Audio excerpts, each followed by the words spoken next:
for a little while and decided that we wanted a computer together. So we bought a MacBook Pro. He paid for half of it and I paid for the other half. And then when we broke up, I kept the computer and we decided that I was gonna pay him the other half of it. And a little time went by and I hadn't paid him, and we got in an argument and he threatened to sell my moped.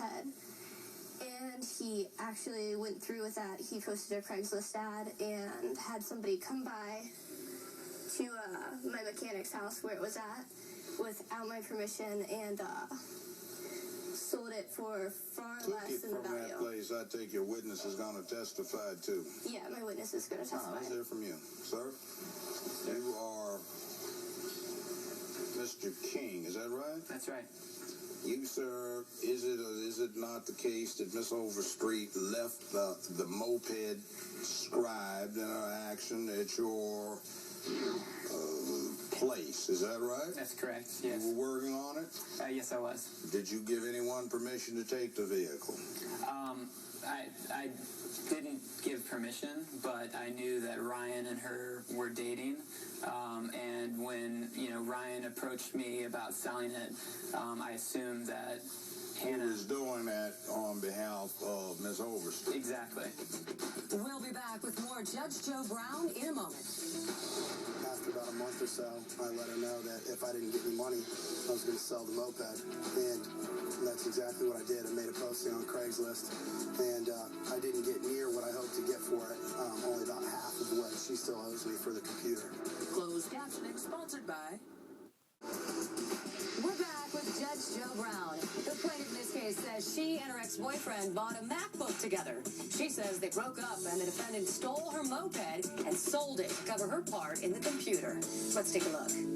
All right, and you assigned the value of $800 to that, right? Yes. Okay. I would like to add, though, that during the time that Ryan and I were dating, he would stay at my house, ask me for money for phone bills, things like that. So you offered to pay for my phone bill. I didn't ask you to do that. That was on you. You offered.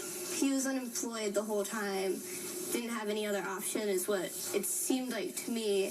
We were dating, so I didn't think much of it. You offered because you wanted to talk to me while I was out of town. I had traveled quite a bit, and you said that you wanted to be able to talk to me, so you offered to do that. I don't think that really has any relevance. I think that it has relevance. Oh, it has relevance. She still paid for all your stuff, man. Like, straight up, Now, what do you have to say, Mr. Walker? I feel like, we purchased the computer together, and a computer is not something that you can just cut in half. One person takes one half, one person takes the other. Who has it? She has it. And when did you get it? A few months after we started dating over the summer. That's a year and a half ago, or more than a year and a half ago, since we have an intervention between your breakup point and when you first got together. We got the computer over the summer of '09, so maybe about a year and a half ago or so. Okay. So you know there's depreciation, don't you? I didn't take that in consideration, but... No, you didn't. So in any event, you took the moped. You admit it. Right, I did. I told her that I was going to do so. I gave her plenty of time to pay me and was even willing to offer, payments, if she would give me any money at all. I was willing to sort of work with her on that as long as I was going to see money coming in, but no money was coming in. And so after about a month or so, I let her know that if I didn't get any money, I was going to sell the moped. And that's exactly what I did. I made a posting on Craigslist, and I didn't get near what I hoped to get for it, only about half of what she still owes me for the computer. By what right did you claim her vehicle? By the same right that she claimed my half of the money for the computer, I guess. She had possession. It was left with her, wasn't it? Yes.